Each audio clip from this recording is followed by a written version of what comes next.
What's up, y'all? It's Dr. Paul with a special mail call trade for Liberty Hill Comics, the channel where I share my passion and over 40 years experience comic book collecting, investing, and conservation. In today's mail call, we're opening a few books from my new friend Mike. Mike is very interested in late 70s and early 80s Marvel comics and also newsstands and date stamps on comic books. We agreed to a trade he proposed involving a Bronze Age key, my date-stamped copy for his non-date stamped copy, and a Mark Jewelers variant and some sweat equity of cleaning and pressing comics included in the trade. So today we're going to be opening up some comics, talking about date stamps on comic books and why they matter, and doing a quick clean and press. Stick around if that sounds like fun. And if you enjoy this video, please take the time to like, subscribe, and leave a comment. Also remember, I'm currently running a free subscriber giveaway. All you need to do for a chance to win this awesome Slabbed first appearance of Nick Fury, Agent of S.H.I.E.L.D. is follow the link, subscribe to the channel, and comment on that video. Good luck. As you can see, Mike has sent me two comics. This really high-grade copy of a newsstand ROM #1 from December 1979. It's just got a little flaw on the left side, just inside from the spine. I think that'll probably be pressed out. It's otherwise a beautiful copy, nice and clean. The other book that he sent me is really even more interesting in its own way. This is Hulk number 296, and you can see Mike's notes here. He's a meticulous collector. This is a copy of Hulk 296, which of course is the ROM crossover with this great Bill Sienkiewicz cover. Really high grade, especially for a newsstand. Remember, newsstands went in the comic racks, at the drugstore, and elsewhere. This particular one started life probably in a PX because, as you can see, it's got a Mark Jewelers insert.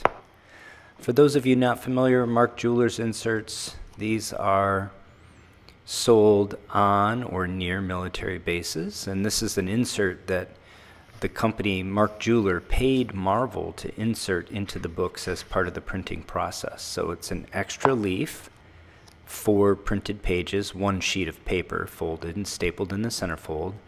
And it's an opportunity for military guys to order some jewelry either for themselves or their sweethearts. And they're highly sought after. This particular one has a stamp from a store here on the first page at the bottom and the right of the indicia. And as I said, all Mark Jewelers actually are newsstand copies.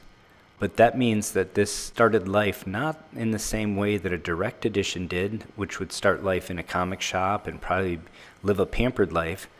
This one had to live on the rack, in the spinner rack. It had to get abused and read by many people. And so for it to survive in such beautiful shape is really astonishing. So what is the trade here? The story starts with a comic book haul video I did back around the beginning of the year. In this video, I showed off a high-grade newsstand copy of ROM #1, cover dated December of 1979, with a date stamp of September 10th on it. Mike watched my video, contacted me, and explained that he was quite a fan of ROM and that he had multiple copies of ROM #1, including one that included a date stamp of September 11th. He wondered if I'd be interested in trading my September 10th date stamp copy to him. I explained to Mike that I also valued the date stamp as a part of the provenance and would prefer to keep it, but also that I appreciated his ROM passion, so if he wanted to make me an offer, I'd consider it. So naturally, Mike made me an offer I couldn't refuse. He sent me this high-grade copy of ROM #1, as well as the copy of Hulk 296 guest-starring ROM with the Mark Jewelers insert. I was so tickled by the offer that I told him I'd clean and press my September 10 copy of ROM 1 for him before sending it over. And when he sent me pictures of his September 11 copy, I thought it would benefit from a clean and press as well, so offered to clean and press that for him and send all of them back.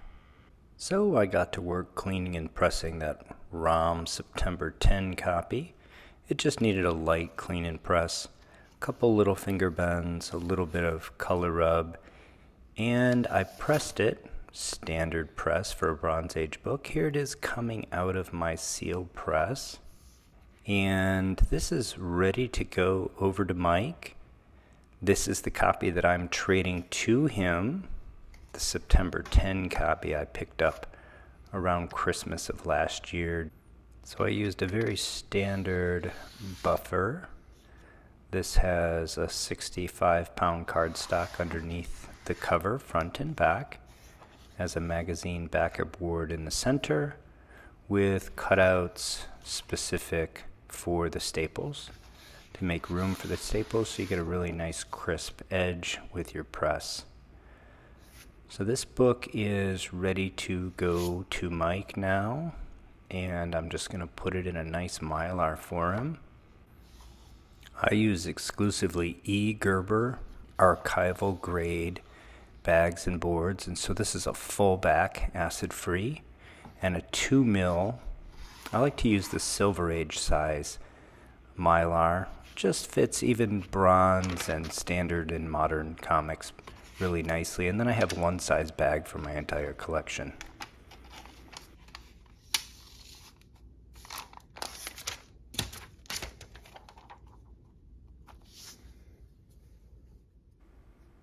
Now here's Mike's September 11 copy of ROM number 1.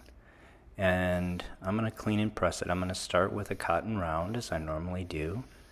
Light, gentle, just to make sure that if there's any debris on the cover I can remove it with this cotton round.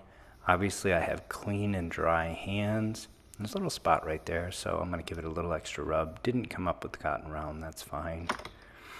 Now my main tool is this Pentel Click Eraser. This is the eraser that I prefer. It's a polyvinyl eraser. It's the eraser I prefer because it's pretty gentle on gloss for comic books of this era.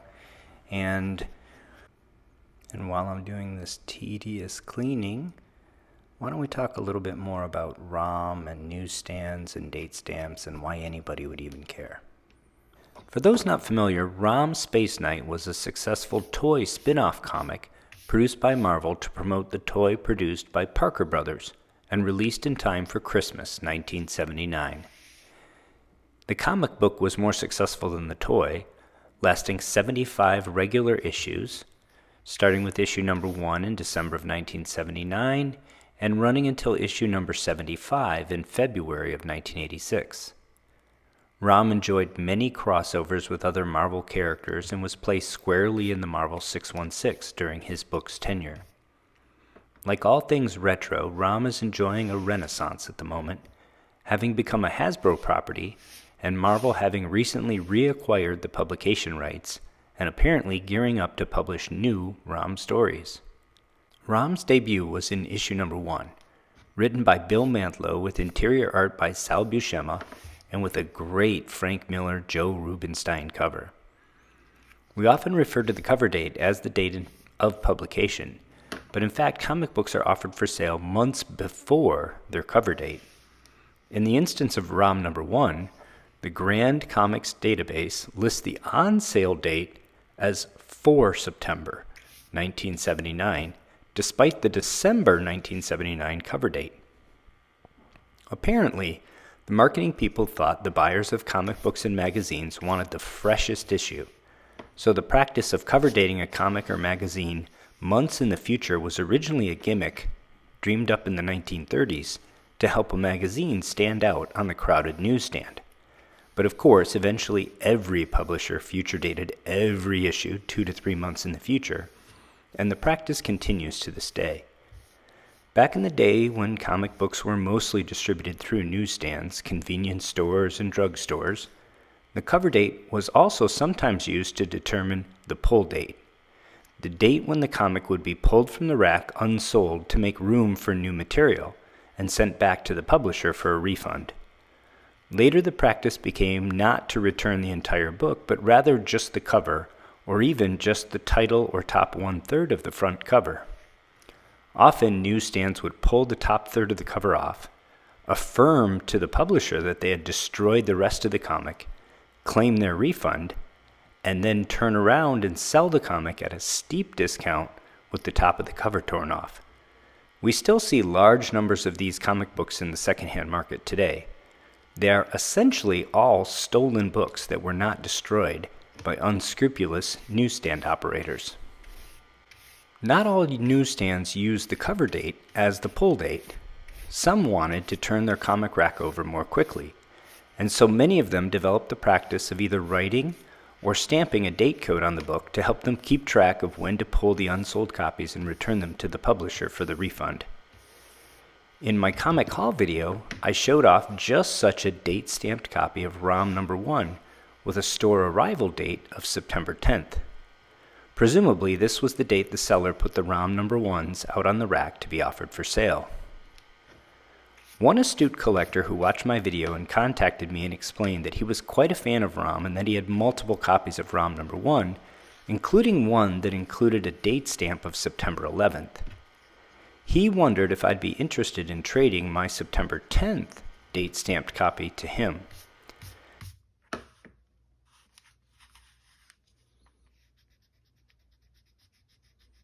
You may wonder why anyone would be interested in a date stamp on a comic book, and whether or not different date stamps would be considered variants or if they're worth collecting at all. After all, aren't we supposed to keep our comic books in mint condition? And doesn't the date stamp detract from the original presentation of the comic from the publisher? Some folks think so, and others think that the date stamp is a charming reminder of the way we found comic books in the wild at the newsstands or spinner racks of convenience stores and drugstores back in the day. People that hold this belief think that the date stamp is a part of the provenance of the comic and adds character and interest and should be preserved. I happen to fall in this camp, and my new friend Mike does as well.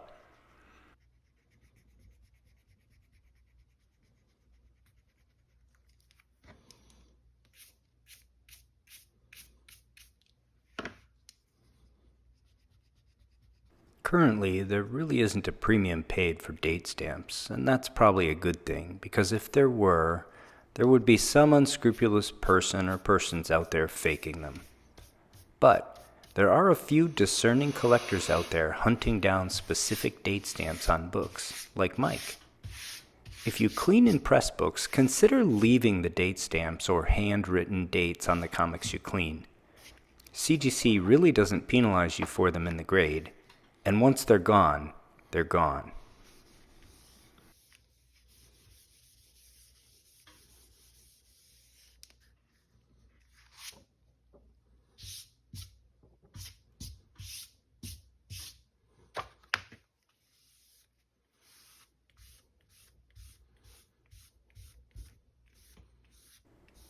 Well, as you can see, this was a pretty simple clean, just a little erasing, cotton round, careful.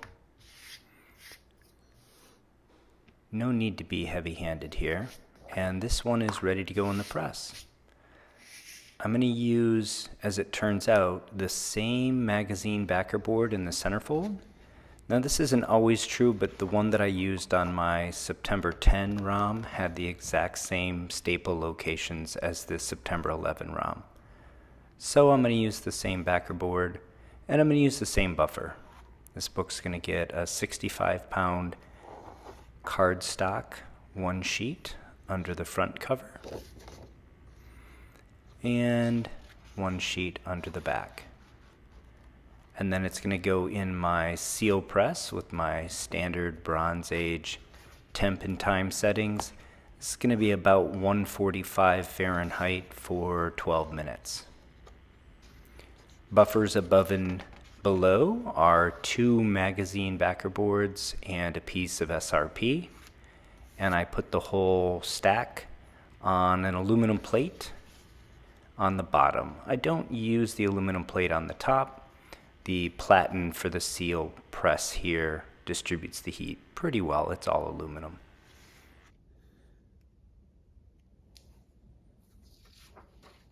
I hope you enjoyed this video on date-stamped comics and this fun little trade with my new friend Mike. I'm going to let this comic book cool overnight in the press, and then I'm going to get both of these copies of ROM number 1 off to Mike for his ROM collection. If anyone else has any other date-stamped copies of ROM out there, please let Mike know here. Anyone else have a fun date stamp story or hunting down any specific date stamped comics? Or issues of comics with specific dates like your birthday? Let us know in the comments below. If you enjoyed this video, please hit the like button and subscribe to the channel. And until next time, happy hunting and take care of one another.